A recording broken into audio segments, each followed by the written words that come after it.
श्रमण संघ online education द्वारा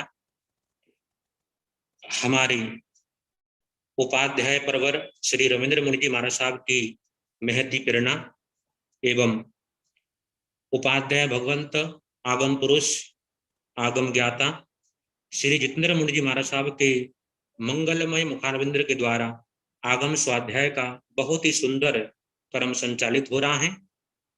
आज के इस महान श्रेष्ठ स्वाध्याय के क्रम के अंदर आज का जो वंदना का जो लाभ ले रही है आगम रसिका प्रवचन प्रभाविका महासाध्वी श्री संतोष जी महाराज साहब, साध्वी श्री सुदेश जी महाराज साहब, साध्वी श्री समीक्षा जी महाराज साहब एवं बैरागन अंजलि सेक्टर 22 चंडीगढ़ ये आज का वंदना का सौभाग्यशाली लाभ ये ले रही है। और आज का जो आइम्बिल है महासाध्वी श्री रितिमा जी महाराज साहब की साध्वियां शिष्या पद्म श्री जी महाराज साहब, साध्वी श्री करुणा जी महाराज साहब की ओर से इस श्रेष्ठ कार्य के अंदर हो रहा है। तो सर्वप्रथम आज का जो वंदना का लाभ ले रही है महासाध्वी श्री संतोष जी महाराज साहब, साध्वी परिवार, चंडी सेक्टर 22 चंडीगढ़।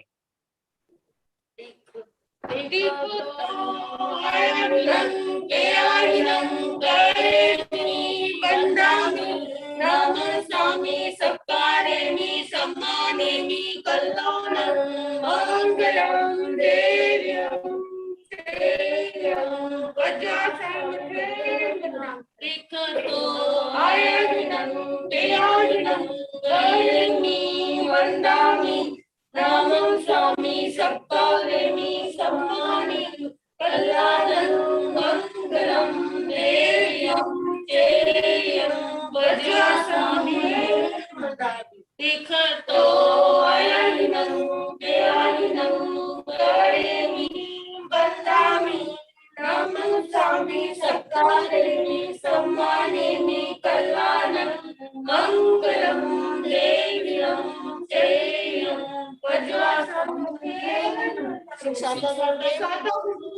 उपाध्याय श्री जी को वंदना के बाद आज का जो आइम्बिल का जो लाभ है महासाध्वी श्री रितिमा जी महाराज साहब की सुशिष्या महासाध्वी श्री पद्म श्री जी महाराज साहब और साध्वी श्री करुणा जी महाराज साहब की ओर से जो हमारे आइम्बिल के जो हमारा स्वाध्याय चल रहा है वो निर्विघ्न रूप से संपन्न हो, इसकी कड़ी के अंदर ये दोनों साध्वी परिवार आज आइम्बिल की साधना कर रही हैं। हम सब उनकी अनुमोदना करते हैं, साधा पूछते हैं। लीजिए आज के स्वाध्याय के क्रम के अंदर हमारे श्रद्धेय हमारे महान पुरुष आगम ज्ञाता आगम पुरुष और जिनका बहुत बड़ा उपकार हमारे ऊपर है, उनसे महापुरुष हम उनके चरणों में वंदना करते हैं और बारंबार ये प्रार्थना करते हैं आपका आशीर्वाद और आपके द्वारा जो कृपा का दान दिया जा रहा है, स्वाध्याय का महान आप श्री जी कृपा कर रहे हैं। आपके चरणों में प्रार्थना है कि आप श्री जी आज की स्वाध्याय की जो कक्षा है अपने श्री मुखारविंद से कृपा करें। उपाध्याय भगवंत गुरुदेव श्री जितेंद्र मुनि जी महाराज साहब।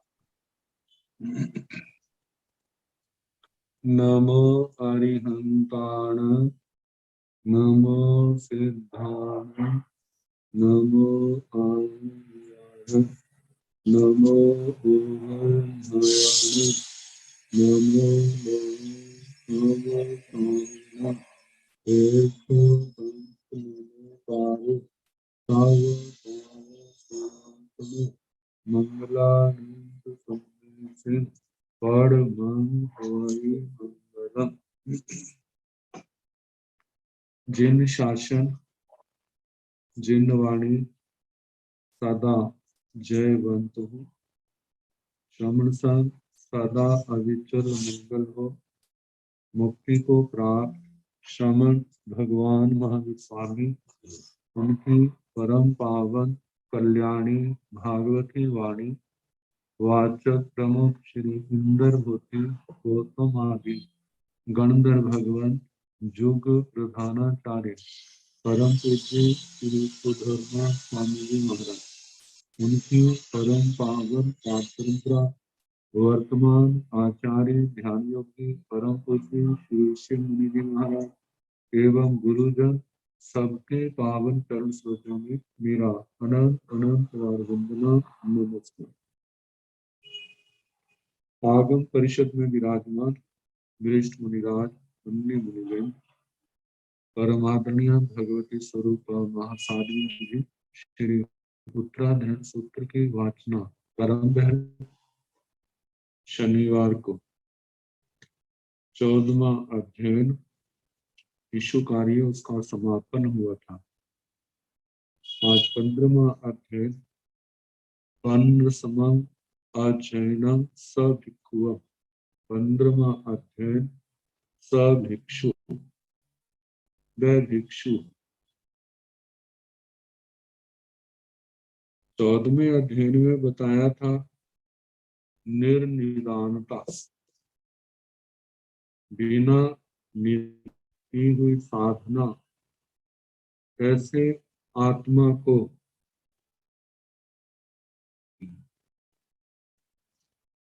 15वें में एक भिक्षु का वर्णन है। वह निदानता, निदान से रहितता इनके अंदर पाई जाती है। वे भिक्षु है। भिक्षु के कौन कौन से गुण हैं, इनका वर्णन इस अध्ययन के अंदर आई। भिक्षु का जो शब्द है, ये भिक्षा से भिक्षु, जैसे भिक्षा से भूख लगती है, उसको दूर करने के लिए भिक्षा वृत्ति अपनाते हैं। भोजन के द्वारा भोजन को शांत करते हैं, दूर करते हैं। ऐसे ही कितने दोष इस आत्मा के अंदर विद्यमान है। कभी वे प्रकट होते हैं, कभी उनका उग्र रूप होता है, कभी कम मध्यम होता है, कभी कम होता है। उन दोषों को नष्ट करने के लिए, उनका भेदन करने के लिए, उनका विनाश करने के लिए आत्मा को कैसी चर्या की आराधना करना, वह चर्या की आराधना और उस चर्या का वर्णन इस अध्ययन के अंदर कुछ ही गाथाओं के अंदर संक्षेप में बहुत कुछ बता दिया। तो इस अध्ययन को प्रारंभ करें। मोणं चरित सामि समिच्च धम्मं साहिये उज्जु कड़े नियाण छिन्ने संथव चहित अकाम कामे अन्नाय एसी परिवये जे सभिक्खु।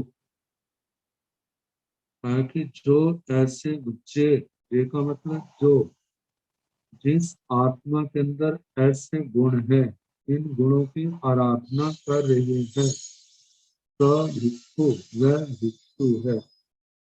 ये तो एक गाथा में है, लेकिन इतने गुण नहीं। इस अध्ययन की 16 गाथाएं हैं। उनके अंदर जितनी बातें कही हैं, वे सारी की सारी भिक्षु के गुण है। किन्हीं बातों को छोड़ना है और किन्हीं बातों की आराधना करनी।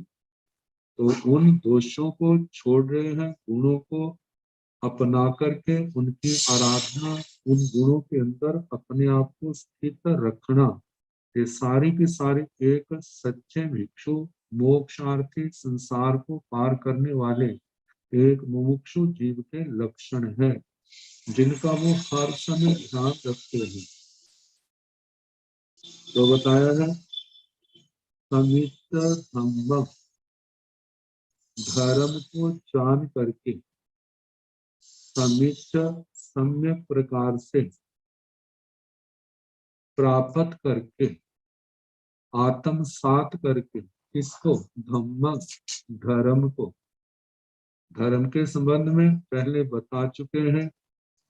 धर्म के 3 रूप, श्रुत धर्म, चारित्र धर्म, अस्तिकाय धर्म। जो अस्तिकाय धर्म है, वहां पर तो तत्वों का, पदार्थों का वर्णन, उनके लक्षणों का वर्णन, उनको जानना, क्योंकि उनको जानना जो है, जानना और जानने के अनुसार जो जैसा है उसको मानना, वैसा मानना, जिसका ज्ञान से संबंध तो है ही, लेकिन सम्यक दर्शन से भी संबंध है। तो इन सब की जानकारी के लिए श्रुत धर्म की आराधना, शास्त्र स्वाध्याय करना। और आगे तीसरा जो है चारित्र धर्म। चारित्र धर्म के द्वारा पाप कर्मों का परित्याग और संयम सबकी आराधना।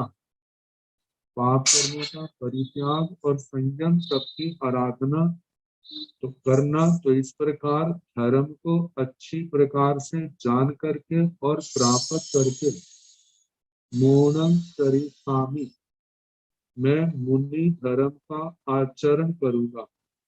मैं मौन का आचरण करूंगा। मौन शब्द जो है मुनि से मौन बना है। मुनिर भाव है इति मौनम। तो मौन मुनि की चर्या, एक सच्चे भिक्षु की, सच्चे मुमुक्षु आत्मा की जो चर्या है वो क्या है? सम्यक ज्ञान, सम्यक दर्शन, सम्यक चारित्र, सम्यक तप है। वह 5 महाव्रत रूप है। वह छठे रात्रि भोजन का आजीवन या परित्याग है। 5 समितियां, 3 गुप्तियों का परिपालन है। 10 गति धर्म की सम्यक आराधना है। और इस आराधना साधना के समय आने वाले परिसर और उपसर्ग उनको समता से सहन करने का जो अभ्यास है, ये सारे का सारा क्या है? मुनि भाव है, मुनि की चर्या है। तो कहा जा रहा है कि जो ऐसे कहता है कि मैं ऐसे मुनि धर्म का आचरण करूंगा। और आगे कहा है साहिये। साहिये का संस्कृत छाया बनती है सहित। साहित्य की व्याख्या करते हुए कहा है कि सहित, हित का मतलब जो आत्मा के लिए हितकारी है। हितेन सह वर्तते इति सहित है, मतलब कि अपनी आत्मा के हित के साथ जिसकी जीवनचर्या है। तो आत्मा का हित किसके साथ है? आत्मा का हित जो है ज्ञान, दर्शन, चारित्र, तप के साथ है। तो सहित जो आत्मा इनके साथ है, सम्यक ज्ञान, दर्शन, चारित्र की सम्यक आराधना कर रही है। और दूसरा जो है सह। सह धातु जो है मर्शन, सहन अर्थ करने में आती है। किसी ने कोई प्रतिकूल व्यवहार किया है तो उसको एक उसके ऊपर अनुकंपा करते हुए उस विपरीत व्यवहार को समता से सहन करना। तो साहित्य का जहाँ पर बताया कि स धातु कृत प्रत्यय करके इत का आगम करके, चाहे जो संस्कृत के अनुसार वो ना बने, लेकिन इसके निर्युक्त व्युत्पत्ति बताते हुए कहा कि सह्य के मतलब सहन करने वाला, जो सहिष्णु है। और आगे बताया है उज्जू कड़े। उज्जू कड़े का मतलब उज्जू का मतलब है ऋजु। ऋजु का मतलब सरल। ऋजु का अर्थ संयम कहा है, जो संयम का पालन करने वाला है। संयम निष्ठ है जिसके अनुष्ठान में, जिसकी चर्या में किसी प्रकार का दिखावा नहीं, जिसकी चर्या में सरलता है। तो कहा कि ऐसा साधक जो है संयम निष्ठ, उसको ऋजुकृत इस शब्द से कहा जाता है। आगे कहा है नियान छिन्ने। जिसने नियान छिन्ने प्राकृत भाषा के अनुसार, आगमिक भाषा के अनुसार छिन्न शब्द का बाद में प्रयोग किया है, लेकिन वैसे जो है ये आर्ष प्रयोग है। सामान्य भाषा में छिन्न निदान ऐसा रूप बनता है। छिन्न का मतलब छिन्न भिन्न कर दिया है, नष्ट कर दिया है, दूर कर दिया है इसको, निदान को। जिसने सर्व प्रकार के निदानों को का परित्याग कर दिया है, निदानों का छेदन भेदन कर दिया है, जिसकी अवसाधना निदान से रहित है। संसार की जिनको कोई कामना नहीं है, केवल जितनी भी धर्म आराधना साधना कर रहे हैं, उसके पीछे केवल एक भावना है, आत्म शुद्धि, कर्मों की निर्जरा हो, मेरे कर्मों के बंधन टूटे, मेरा जो सब संपर्क और निर्जरा हो, नए कर्मों का बंधन रुक जाए और प्राचीन कर्म जो है वो निर्जरा के द्वारा, तपस्या के द्वारा टूट जाए। और मेरा लक्ष्य जो है वो सिद्ध गति को पाना है, और मेरा संसार का कोई लक्ष्य नहीं, उनकी मेरे को चाहना नहीं। जो भी मैं ज्ञान दर्शन चरित्र तप की आराधना साधना कर रहा हूँ, ये सब का सब मेरी आत्म शुद्धि के लिए है। तो इस प्रकार जिन्होंने विधान को दूर कर दिया है, जिनकी साधना विधान से रहित है, आगे बताया है संस्तवम रहित साधक गुरु की आत्मा संस्तव का परित्याग करते। संस्तव का मतलब एक संस्तवन है, स्तुति करना, मतलब कि अपनी कोई स्तुति करे ऐसी कोई भावना नहीं रखना। लेकिन जहाँ पर संस्तव का मतलब है परिचय, साधक जो है बाह्य दुनिया से जो परिचय है उससे अपने आप को अलग रखे। जितना अलग रखेगा उसका ज्ञान ध्यान उसका संयम सब उतना ही निर्विघ्न होगा। जितना संसार के लोगों का परिचय होगा उतना ही उसके ज्ञान ध्यान संयम तप की साधना में व्यवधान अंतराय आएंगे। ध्यान में स्वाध्याय में आदि जप में जो भी साधना करता है, जो समय साधना में संयम तप की आराधना में जाना चाहिए वही लोगों के परिचय में जाएगा। इस सब का नुकसान किसको होगा? उसी आत्मा को होगा। मानो अपने पास आते हैं तो आने वालों को भगवान की वाणी सुनाए, धर्म के प्रति श्रद्धा जगाए, ये तो कार्य हो, लेकिन इसको छोड़ करके बाकी जो परिचय है वो सारे का सारा इस साधना के अंदर व्यवधान विगत का रूप है। तो इसलिए भगवान कहते हैं कि जितना दुनिया के लोगों से जो परिचय है उसका परित्याग करे, उसको छोड़ दे। आगे कहा है कि अकाम कामे, और काम कामे का अर्थ करते हुए आचार्यों ने कहा है कि पहला तो ये है अकाम कामे। अकाम का मतलब जिसको कोई कामना नहीं है, संसार की कोई कामना नहीं, और उसकी उसकी ऐसे स्थान की, अकाम का मतलब मोक्ष, जहाँ पर कोई कामना नहीं है। अकामम अकामे मोक्ष तम कामयते अभिलषति, उस मोक्ष की चाहना करने वाला।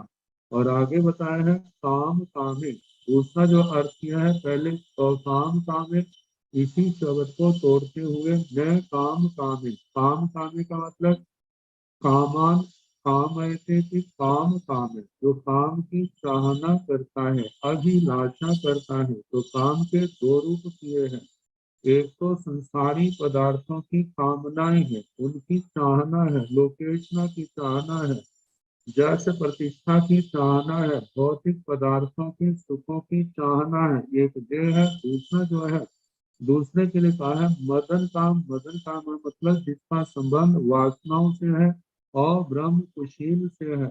तो कहा जिसने संसार की समस्त इच्छाओं को और कामनाओं को और वासनाओं से संबंधित जो भी उसकी भावनाएं हैं, उनकी कामना को, कामना जो है वो काम काम है, और न काम काम जिसके अंदर काम की इच्छाओं की और संसार कुशील की कोई कामना नहीं है, इनको जिसने छोड़ दिया है ऐसी आत्मा को अकाम काम कहा है। तो पहला अर्थ अकाम का मतलब जहाँ कोई कामना चाहना नहीं है, वह स्थान है मोक्ष सिद्ध गति का, उस सिद्ध गति की कामना करने वाले हैं। और दूसरी बात काम कामे, काम कामे का मतलब संसार की इच्छाएं और जिनका वासनाओं से संबंध है उसकी कामना चाहना करने वाले। वे काम काम है लेकिन ऐसी चाहना नहीं करने वाले, उनके लिए अकाम काम ये शब्द कहा है। आगे कहा कि अन्याय एसी, अन्याय एसी का मतलब अज्ञात एसी।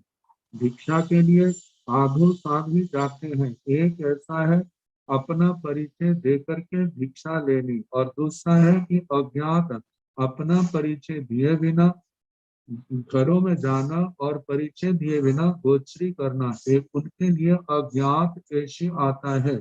और एक ऐसे है कि अज्ञात कुलों, जहाँ अपने आप को नहीं जानते, उन कुलों में झांक करके गोचरी आदि करना, उनके लिए भी अज्ञात कुल गोचरी के इस शब्द से कहा जाता है। तो कहा अन्याय ऐसी, अज्ञात कुलों में भोजन आदि की ऐसा करने वाले साधक जो है, आगे कहा है परिवय। परिवय का मतलब अनियत विहार, मतलब कि ऐसे विहार करना जहाँ जहाँ संयम की सम्यक आराधना हो, तपस्या हो, अपनी धर्म आराधना निर्विघ्न रूप से बिना अंतरायों के चले, तो कहा जाता है ऐसे परिवय पर विहार आदि करे। जो ऐसे करता है जो ऐसे गुणों वाला है से भिक्षु, वह भिक्षु है। इस प्रकार प्रथम गाथा का वर्णन आया। अब इसके आगे दूसरी गाथा है। रागोवरय चरेत लाढे, वीराय देय वियाय रखिए, पन्ने अभिभूय सब दंसी, जे कम हिंसी न मुच्छिए स भिक्षु। रागोवरयम, राग से उपरत, राग से उपरत कहीं पर भी अनुराग, आसक्ति नहीं रखनी, आसक्ति का परित्याग करना, लगाव नहीं रखना, क्योंकि आत्मा का जो लक्ष्य है सिद्ध गति, सिद्ध गति की प्राप्ति में सहायक है वीतराग भाव। तो वीतराग भावना की, इस भाव की प्राप्ति राग से नहीं हो। जितना राग कम होता जाएगा वीतराग भाव की ओर उतना बढ़ता जाएगा। जितना संसार पक्ष में राग बढ़ता जाएगा उतना वीतराग भाव से दूर होता जाएगा। संसार में रहता है, दृष्टांत दिया जाता है जैसे पानी में कमल, कीचड़ में कमल रहता जरूर है लेकिन उससे लिप्त नहीं है। ऐसे संसार में देह दृष्टि से रह रहा है लेकिन किसी के साथ आसक्ति, राग, अनुराग नहीं। तो कहा जो साधक, जो आत्मा इस राग से उपरत है, ऊपर उठ गया है, कहते हैं ऐसे चरित लाढ़े। लाढ़े का मतलब सद अनु, सद अनुष्ठान में जो प्रधान है, लाढ़े। वैसे लाढ़ देश भी आता है जहाँ पर सदमस्त अवस्था में भगवान महावीर स्वामी ने विहार किया था, जहाँ पर अनेक प्रकार के अज्ञानी लोग होने के कारण से भगवान के ऊपर बहुत परिचय और उपसर्ग आए और उनको बड़ी क्षमता से उन्होंने सहन किया। वो तो लाड देश है, लेकिन जहाँ पर लाड जो साधक का विशेषण है, साधु साध्वी का विशेषण दिया कि सच्चे अनुष्ठान, उसका आराधन पालन करने में जिसका प्रमुख लक्ष्य है मेरा ज्ञान शुद्ध हो, मेरी श्रद्धा शुद्ध हो, मेरा चारित्र शुद्ध हो, मेरा तप शुद्ध हो, मेरी इस साधना में किसी प्रकार का दोष ना हो, हर समय जिनका ऐसा ध्यान रहता है, ऐसे साधकों के लिए लाड शब्द का प्रयोग कर दिया जाता है। तो आगे कहा है कि लाढ़े सद अनुष्ठान के कारण से जो प्रधान प्रमुख है। आगे वीराय, वीराय का मतलब इंद्रियों के विषयों से, पापों से जो विरत है, जिसने विरति को धारण कर लिया है, ऐसा साधक जो है विरत, पापों से विरक्त होने वाला, पापों से पीछे हटने वाला, रत से रति भाव, रत उसमें उसका मन लगा है। विरत का मतलब वो रत भाव, रति भाव जिसके अंदर नहीं है, उन पापों से पीछे हटा है, उसकी और उनका ध्यान नहीं है, ऐसी आत्मा को विरत कहा है। आगे देय वियाय रखिए, देय विय, देय विय का मतलब वेद वित्त। तो जहाँ पर वेद ज्ञान अर्थ में आया है, लौकिक दृष्टि से तो ऋग्वेद, यजुर्वेद आदि आते हैं, लेकिन हमारे इस अध्यात्म पक्ष में हमारे लिए जो वेद है वो क्या है, आगम वाणी है, जो 4 अनुयोगों में विभक्त है, जैसे कि द्रव्यानुयोग, चरणानुयोग, गणितानुयोग, धर्म कथानुयोग। ये 4 अनुयोग हैं। तो कहा इस वेदविद, इस आगम वाणी को जानने वाला, सिद्धांत वाणी को जानने वाला वेदविद। आगे कहा है आए रखिए, जो आत्मा आत्मा की रक्षा करने वाला है। कहते हैं आत्मा रक्षित है, दुर्गतिर जेन से आत्म रक्षित है। आत्मा की जिसने रक्षा की है। कहाँ से? दुर्गति से। दुर्गति में गिरने से जिसने अपने आप को बचाया है, अपनी रक्षा की है, उस आत्मा को आत्मरक्षित कहते हैं। और दूसरे इसके संबंध में प्राचीन आचार्यों ने एक अर्थ और दिया है, कहते हैं आया रकिया चेन से, मतलब जिसमें आय का मतलब आमदनी, आय, इनकम। कहा कि वो कौन सी चीज है, किनकी आय? सम्यक तो आदि लाभ। आय का मतलब लाभ। लाभ कौन से है? सम्यक तो है।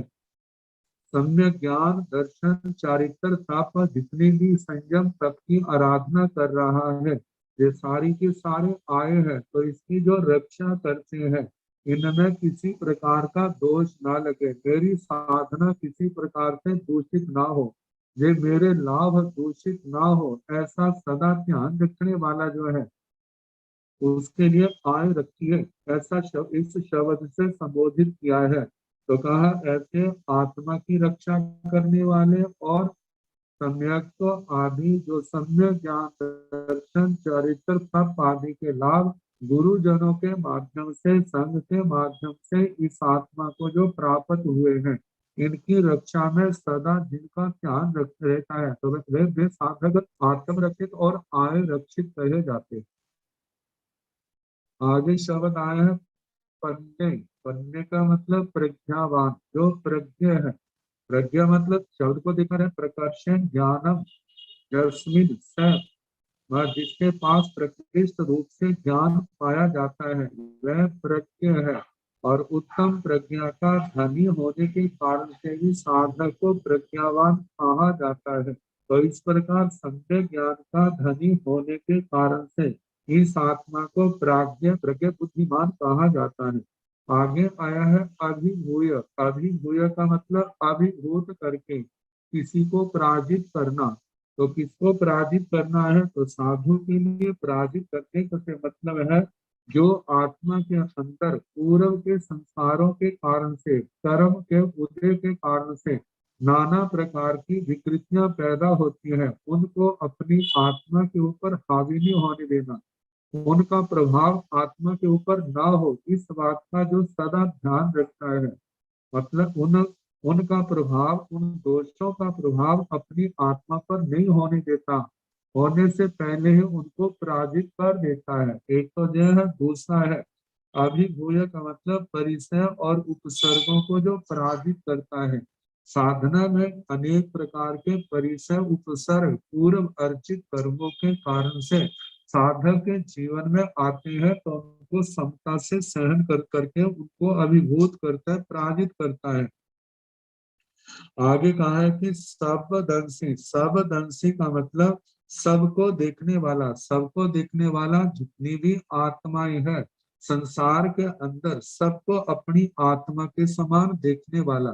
एक तो सबदंशी का मतलब सर्वदर्शी। सर्वदर्शी, सर्वदर्शी तो केवली है, लेकिन उससे पहले जो साधक हैं, सब जीवों को अपनी आत्मा के समान देखने के कारण से उनको, उनके लिए कहा है कि सर्वदर्शी। जे कम्भिंची न मुच्ये।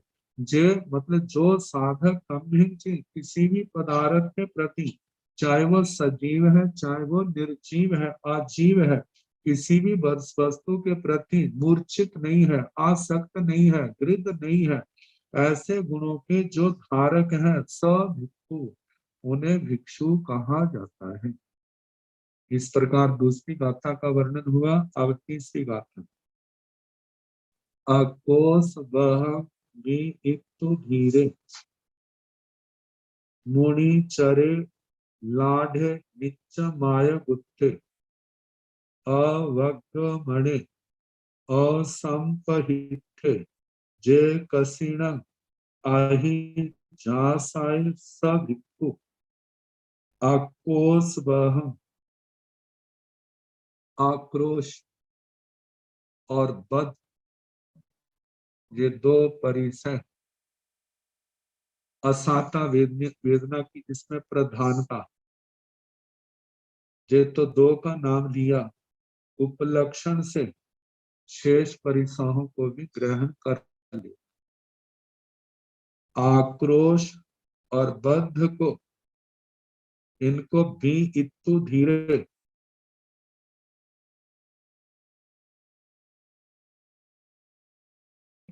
मेरे जीवन में जो भी परिसर उपसर्ग आ रहे हैं, आखिर है तो मेरे ही कर्मों का फल, मेरे ही कर्मों का परिणाम। अब इसको भोगना ही होगा, चाहे हंस करके भोगूं, चाहे रो करके भोगूं, बिना भोगे छुटकारा नहीं होगा।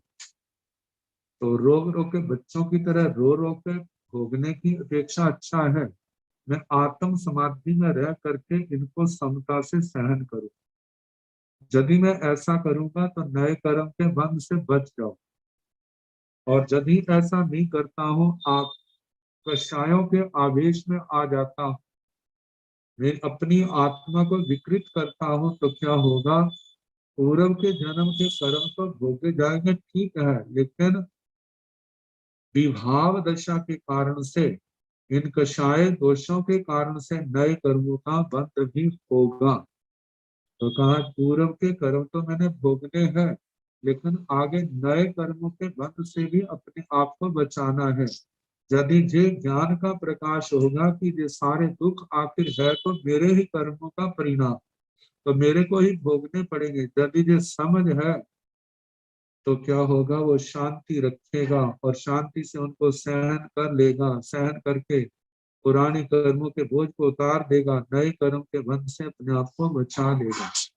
तो कहा आक्रोश, बंध आदि परिसर उपसर्ग जो मेरे जीवन में आ रहे हैं, ये मेरे ही कर्म का फल है, ऐसा जान करके धीरे, जो मुनि धीर होकर के मुनि चरे, धीर होकर के मुनि अपने संयम मार्ग में विचरण करता है।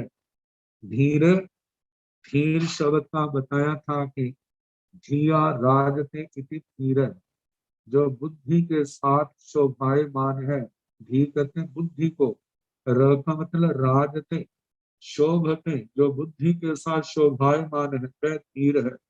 और दूसरा अर्थ है धीर का मतलब धैर्य गुण वाला, जिसके अंदर धृति गुण है। धृ जो धातु है वह धारण करने में आती है। मानो विपरीत परिस्थितियां या अनुकूल परिस्थितियां आती हैं, चाहे शीत परिसर आते हैं, चाहे उष्ण परिसर आते हैं, चाहे साता वाले आते हैं या असाता वाले आते हैं, इन परिसरों के आने पर जो साधक अपना संतुलन बनाए रखते हैं, समता के बांध को टूटने नहीं देते, अपने आप को मर्यादा में सुरक्षित रखते हैं, ऐसे साधक के लिए धीति संपन्न, धैर्य गुण से संपन्न ऐसी आत्मा को धीर शब्द से कहा जाता है।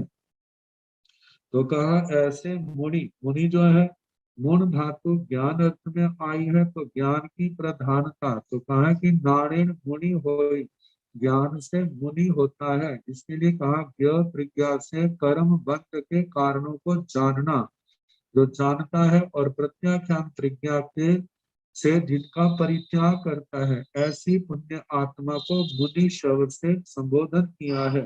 तो धीर मुनि चरे, चरे का मतलब संयम में विचरण करे, मोक्ष मार्ग में विचरण करे।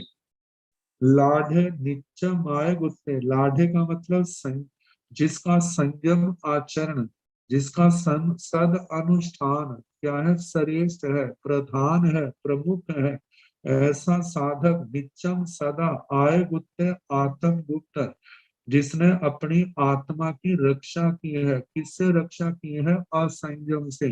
असंयम को अपने ऊपर, असंयम के दोष अपने जीवन में नहीं आने देता। जो असंयम स्थानों से, जिन जिन कारणों से आत्मा को असंयम का दोष लगता है, कर्म का बंध होता है, वहां पर मुमुक्षु आत्मा अपनी रक्षा करता है। अपना ऐसा संयम का अनुष्ठान की आराधना में स्थिर रहेगा, जिससे नए कर्म का बंध नहीं होगा।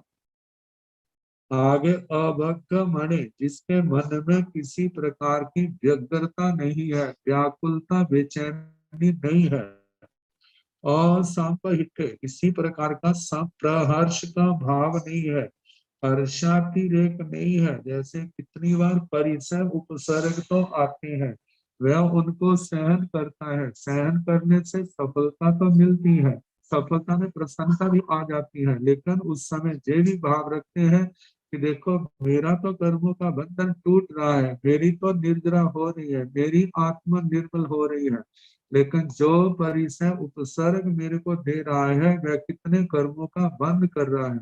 इसके कर्मों के बंध का कारण मैं निमित्त बन रहा हूँ। इस कारण से उसको खेद भी होता है कि देखो मेरा तो लाभ हो रहा है लेकिन इसका कितना नुकसान हो रहा है। हे परमात्मा, इनको भी विवेक की प्राप्ति हो, इनको भी समता की प्राप्ति हो, ये भी पाप कर्म के मार्ग को छोड़े, धर्म के मार्ग पर चलें, ऐसी भावना हो। तो कहा है कि इस प्रकार अब असंपरिठे, किसी प्रकार का संप्रहर्ष प्रसन्नता भी नहीं, केवल मध्यस्थ भाव समता में अपने आप को रखते हैं। ना प्रसन्नता है ना किसी प्रकार का खेद है। जे कसीना अहि जासाय स भिक्खु, जे जो साधक जो आत्मा कसीना कृष्ण मतलब के कृष्ण का मतलब सब कुछ, जो कुछ भी जीवन में अनुकूल प्रतिकूल आता है, सबको परिसर उपसर्ग आते हैं, उन सबको समता भाव से आही दासाई मतलब सहन करते हैं। जो ऐसे गुणों के धारक सहन करते हैं, सब भिक्षु वे भिक्षु हैं। आगे फरमाया है पंतम शयनासन भयता श्रीउणः द्विविहं च दंसमसगम अवगमने असंपहिते जे कसिणं अहि जासाय जे स भिक्खु, जे कसिणं अहि जासाय स भिक्खु। पंतम शयनासनम भयिता, पंत का मतलब प्रांत, प्रांत के लिए आता है जो गुणों की दृष्टि से मतलब के वर्ण गंध रस स्पर्श आदि की दृष्टि से अपने आत्मा की अनुकूलता मतलब शरीर की अनुकूलता की दृष्टि से बढ़िया नहीं। और आगे का है शयन, ऐसे प्राण शयन आसन, शयन पट्टा आदि है, घास आदि है, आसन आदि है, जो भी चीजें उपयोग में आने वाली हैं, इनका भयता सेवन करके इन वस्तुओं को का सेवन करते हैं, लेकिन किसी प्रकार की घृणा आदि का भाव नहीं आने देते।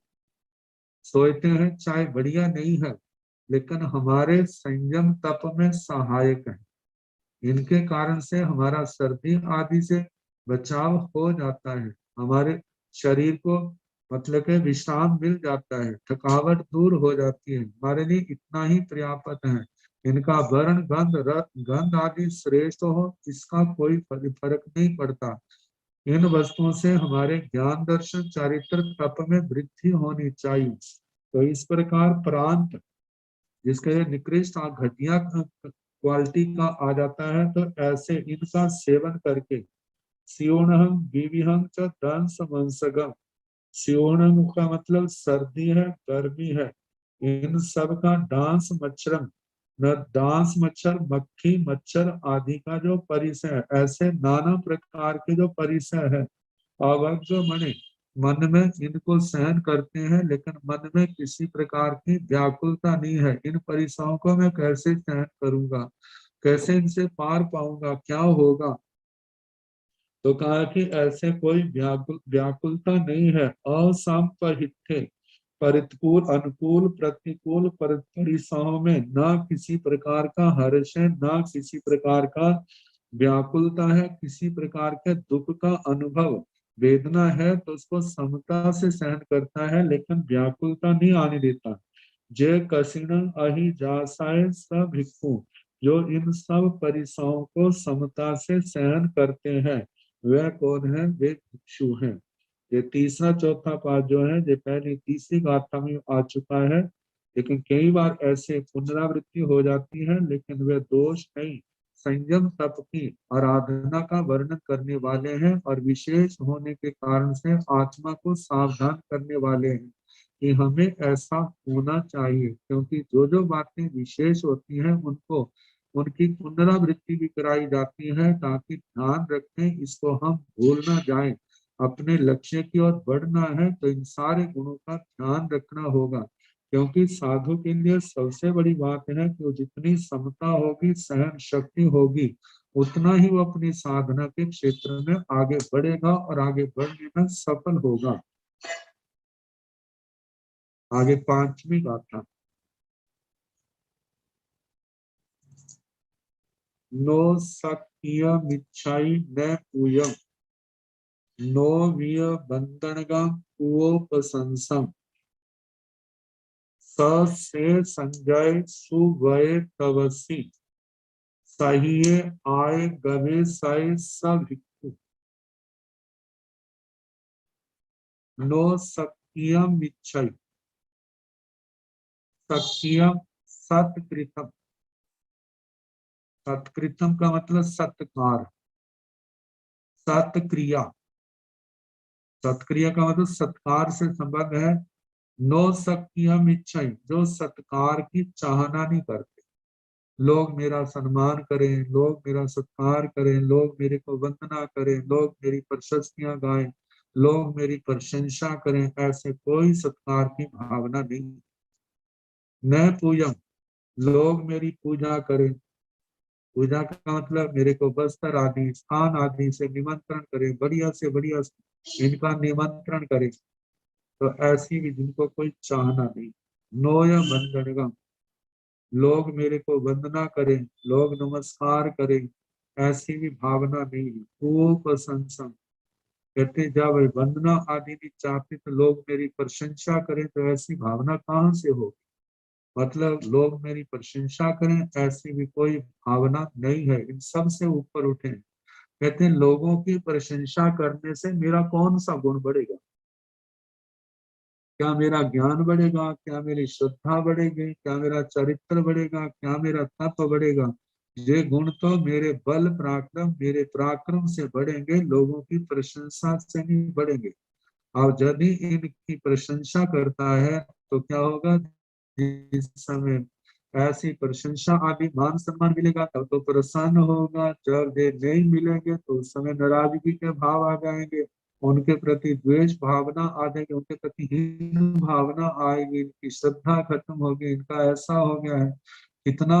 तो कहा है कि इन बातों की चाहना नहीं करनी। एक मुमुक्षु आत्मा इन बातों के चक्कर में पड़ करके अपने संयम, अपने अनमोल संयमी जीवन को दूषित ना करे, तो इनकी चाहना नहीं करे। कहते हैं से संजय सुवय तवसी, वह संयत, संयत का मतलब जो सारा प्रकार के संयम का पालन करता है, और शाब्दिक अर्थ है संजय, सम्यक जतते तद अनुष्ठान प्रति, जो अपने सच्चे अनुष्ठान, जो सच्चा अनुष्ठान ज्ञान दर्शन चरित्र तप है, जिसको मोक्ष मार्ग के प्रति, मोक्ष मार्ग है, जो अपने लक्ष्य को पाने में, सिद्ध गति को पाने में हमारा सहायक है, उसके प्रति सम्यक अच्छी प्रकार से यत्न करता है, प्रयत्न करता है कि मेरा संयम मार्ग में, मेरे संयम में किसी प्रकार का दोष ना लगे। सुबह जो अच्छे अच्छे व्रतों का पालन करने वाला है, जैसे अहिंसा आदि महाव्रत है, रात्रि भोजन का त्याग है, और उसके आगे तपस्या आदि अनेक प्रकार के उत्तर गुण है, उनका पालन करता है। तपस्वी, तपस्वी का मतलब तपस्वी है, नाना प्रकार की तपस्याएं करने वाला है। साहिय, जो सम्य ज्ञान क्रिया से, मतलब ज्ञान दर्शन चरित्र तप से जो संपन्न है, साहित है। आय गवेषय, जो अपनी आत्मा की गवेषणा करता है। जहाँ आत्मा की गवेषणा का मतलब जैसे आत्मा के अंदर जो शुद्ध रूप है उसको प्रकट करना, आत्मा के अंदर जो कर्मों की मैल है उसको दूर करने से जो आत्मा का शुद्ध रूप प्रकट होगा, कहते हैं उस शुद्ध रूप की जो गवेषणा करने वाला है, वह साधक, वह आत्मा आत्म गवेषक है, शुद्ध आत्म स्वरूप का साधक, जो ऐसे गुणों वाला है, स भिक्षु, वह भिक्षु है। जैन पूर्ण जहाई जीविया मोहं व कसिणं नियच्छाई, नर नारी पजहे सया तवसी नाय को हलम ओवे स भिक्खु जैन पुण जहाई जीवियम।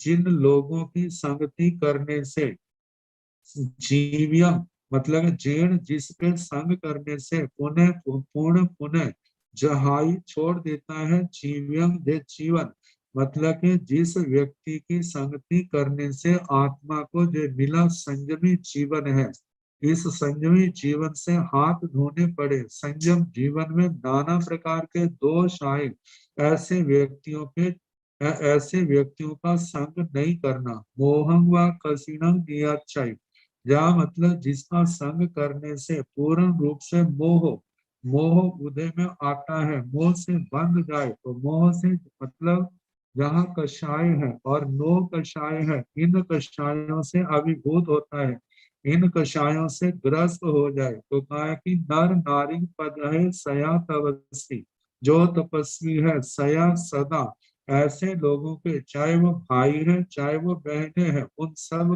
का संपर्क उनकी संगति को जो त्याग देता है। नायक हलम उवे, जो अपने जीवन में किसी प्रकार का कुतूहल नहीं करता है। और कुतूहल के संबंध में बताया था कि कुतूहल का मतलब एक जिज्ञासा अर्थ किसी को जानने की उत्सुकता भी होती है, मतलब कि जिसमें तत्व ज्ञान की प्रधानता है, लेकिन जहां पर उसका ना होकर के जहां संसारी पक्ष है, जहां भोगों से संबंधी है, राग रंग से संबंधी है, उनसे जो संग जो बातें अपने ज्ञान ध्यान संयम तप में मोक्ष मार्ग में जो विघन करने वाले अंतराय डालने वाले हैं, उनमें किसी प्रकार की उत्सुकता नहीं रखनी। तो जो ऐसे उत्सुकता को नहीं रखता है स भिक्खु। तो इस प्रकार ये छठी गाथा हुई। अब इसके आगे सातवीं आएगी, वह कल जैसे अवसर होगा कराने का प्रयास किया जाएगा। अभी हमारे परम श्रद्धेय परम पूजनीय आगम ज्ञाता आगम पुरुष उपाध्याय परवर श्री जितेंद्र मुनि जी महाराज साहब ने आगम वाचना की स्वाध्याय के द्वारा हम सबको बहुत लाभान्वित किया। हम गुरुदेव की चरणों में प्रार्थना करते हैं, आप श्री जी का हमारे ऊपर बहुत ही महत्व कृपा दृष्टि है और ऐसे ही कृपा दृष्टि आप हमेशा हमारे ऊपर कृपा दृष्टि करते रहिए।